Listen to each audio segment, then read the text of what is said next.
It's a really cool opportunity for me personally and us here at Chat Sports to go to events like the Super Bowl, to go to events like the NFL Combine, because it's almost like a job conference for a bunch of people across the National Football League. You look around and you see Adam Schefter walking around, you see Albert Breer, you see Ian Rappaport, you see agents, you see players, you see current and former coaches, and that leads to a great opportunity to chop it up with content creators, podcasters, other people in the media space. And it's really fun for me because I've dreamed of doing this since I was 5 years old. I've always wanted to talk about the NFL on a big stage. And here at Chat Sports on Eagles Now, we're reaching millions and millions of people every single month talking about the team that I grew up watching and idolizing as a kid in the Philadelphia area. And one of the things that I've talked about with people is this Eagles offense looking ahead to the 2026 season. And to me, to others, it's fascinating, this unit going into next year. Can Jalen Hurts play in this offense? Can the offensive line bounce back? What does Howie Roseman do in free agency and in the draft? Can Landon Dickerson and Lane Johnson get healthy? How could this offense maximize the likes of A.J. Brown? Is he going to be on the team? Devonta Smith. What happens with Dallas Goedert? What happens with the overall scheme, right?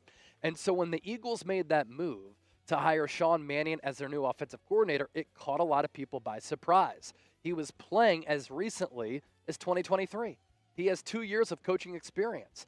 He was an assistant on Matt LaFleur's staff in 2024, and then he was the quarterback's coach this past year.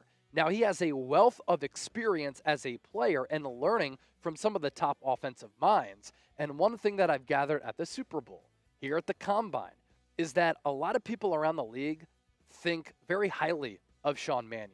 That includes Packers general manager Brian Gutekunst, one of the better GMs in the sport, and I've always had respect for how the Packers build their team from a roster building standpoint, but the coaches and the GMs that they are able to churn out. And this has been the case all throughout NFL history. Mike Holmgren, Andy Reid, John Schneider used to work in that front office, the coaches that they've been able to develop. And so when Brian Gutekunst talks about Shawn Manion in this manner, you have to come away very impressed and very excited about what Manning can bring this Eagles team in 2026. Not shocked that it's happened that fast because of the way he works. He's a tireless worker, exceptionally bright. Usually when you bring in a young, really talented coach like that, you're kind of hoping to have him for a number of years, and that's unfortunate for us. But he's going to do a great job, and he's the ability to see the game through a quarterback's eyes because of his playing career, coming from a coaching family. I mean, there's just a lot to like there. And I think that there are going to be some growing pains, right, given the inexperience of Shawn Manion. But I saw something crazy the other day that I think there are going to be between 15 and 20 new offensive coordinators for teams across the NFL this year. And a lot of those guys are also going to be first-time play callers, including for the defending Super Bowl champion Seattle Seahawks. I think this is different than 2023 with Brian Johnson and 2025 with Kevin Patullo. I did have an opportunity to ask General Manager Howie Roseman about the hiring of Shawn Manion because the Eagles cast a wide net. What's the benefit of that? What did Howie really like about Manion? Here's what he had to say.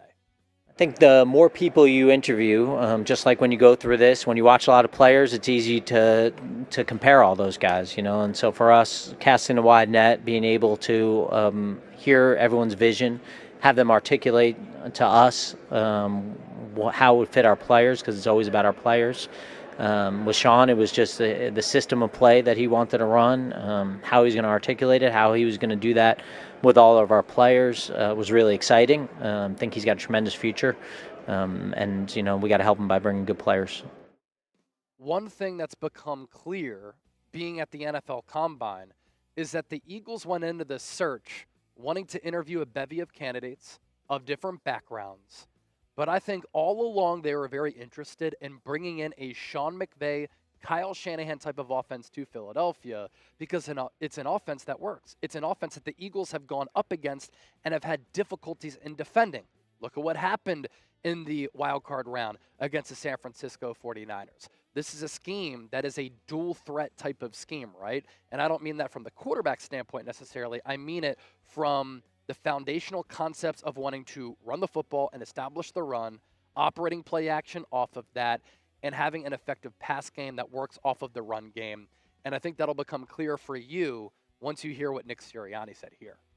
Yeah, you always want to, make sure that when you're on the verge of hiring somebody or in a final evaluation portion, you're bringing a couple guys back in, you want to reach out to different guys and guys that they've worked with, guys that they've played with, guys that they've coached.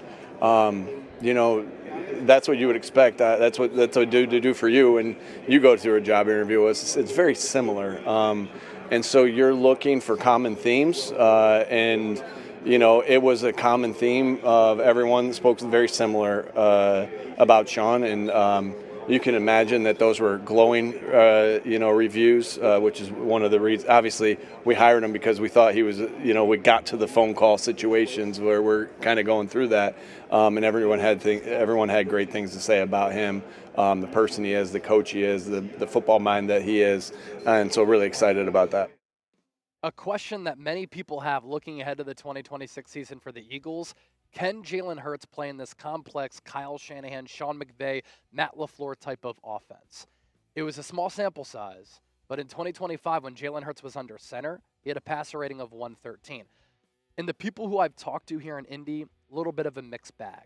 I was chopping it up with Brett Coleman, and he posed this question: is Jalen Hurts going to be comfortable operating from under center, turning his back to the defense, and then having to read the defense?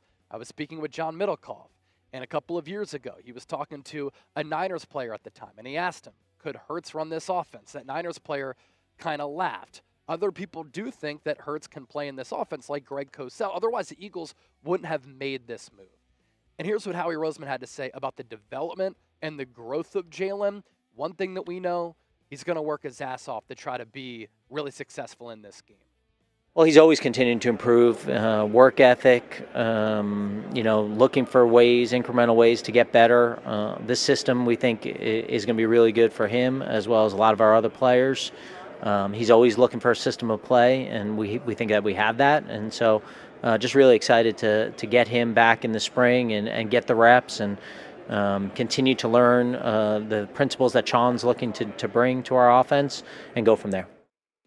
With the Eagles ushering in this new offensive system, one thing I've been talking about over the last few weeks, I think that Devonta Smith will go off in 2026. And I think that he can put up Jackson Smith and Jigba type of numbers. Now, is he going to get the types of targets that JSN was able to get this past year when he won Offensive Player of the Year and he led the NFL in receiving yards? Probably not, because this Eagles offensive unit is loaded. But what if the Eagles trade away A.J. Brown knowing that inside the building they think that Smitty can be a number one? As far as the usage, even if A.J. Brown is on the roster, I think that Shawn Manion can get very creative with where he puts Devonta Smith on the field, inside in the slot, at the X spot, the Z spot, in the backfield, like Clint Kubiak did with JSN. Devonta Smith, I think, is just as talented as JSN, if not more, and he still had 3 1,000-yard seasons in 5 years. But the game to JSN and the similarities there are very, very similar. And so we asked Nick Sirianni about this the other day, and he thinks that there is another level to Devonta Smith's game, and I completely agree because I think that he can be scary good this year. No, I think he continually gets better. I think you saw him have a great year this year. And, even when a guy prepares not to have as good a year, like, you're always looking at it like, is this arrow on the rise? Is this arrow on the fall? Like, and even if a guy doesn't have his best year, he still can be on the rise. Well, I think we saw Devonta have a great year, and I think you just continue to see him play better and better. And I think that's a tribute to who he is. Guys that are tough, that love football, that are smart football players, and are talented, have a tendency to reach their ceiling, and God willing. And I think that's what you're seeing. You're seeing him continue to get better. You're seeing him continue to do these things and make plays only that he can make on the football field. And so I just think you continue to see him on the rise, and excited about what he'll look like in this new offense that we'll have. And I'm certainly very curious, what will this offense look like in 2026? After hearing what Nick Sirianni said, and we'll play that here in a moment, I think it's going to be a blend of Shawn Manion's vision, him learning under the likes and playing under the likes and working alongside the likes of Matt LaFleur, Sean McVay, Clint Kubiak, Kevin Stefanski, Grant Yadinsky, Dave Canales, and others, combined with what has worked for the Eagles and what Nick Sirianni prefers, because let's be real. I know 2023 and 2025 weren't great. Outside of that, the Eagles have been a very productive offense. They've had a lot of success. This is a team that's made it to 2 Super Bowls for a reason, and they've made it to 2 Super Bowls when they've had competent offensive coordinators. And so with what Sirianni said here, I'm looking forward to seeing that blend of offensive minds coming together. Yeah, again, there will be some things that has a lot to. There's a lot of steps to take place before we know exactly what version of this offense is going to be. But obviously, Shawn comes from a family of coaches and things that he's done that we really respect, that we know is tough to defend. We know we've done a lot of good things here as well, as far as some of the things we've done that's hard to defend. So being able to sprinkle some of that in, and a lot will be, you got to go through the process with your players to get to all those answers again. And you're constantly going to try to get to it, get to where you will be by the end of the season. But really, it's always important at the end of the day that we're able to run the football, be able to do play action off of that, play physical, play with relentless effort, play with great detail, play together. Those will be all things that we're looking to do.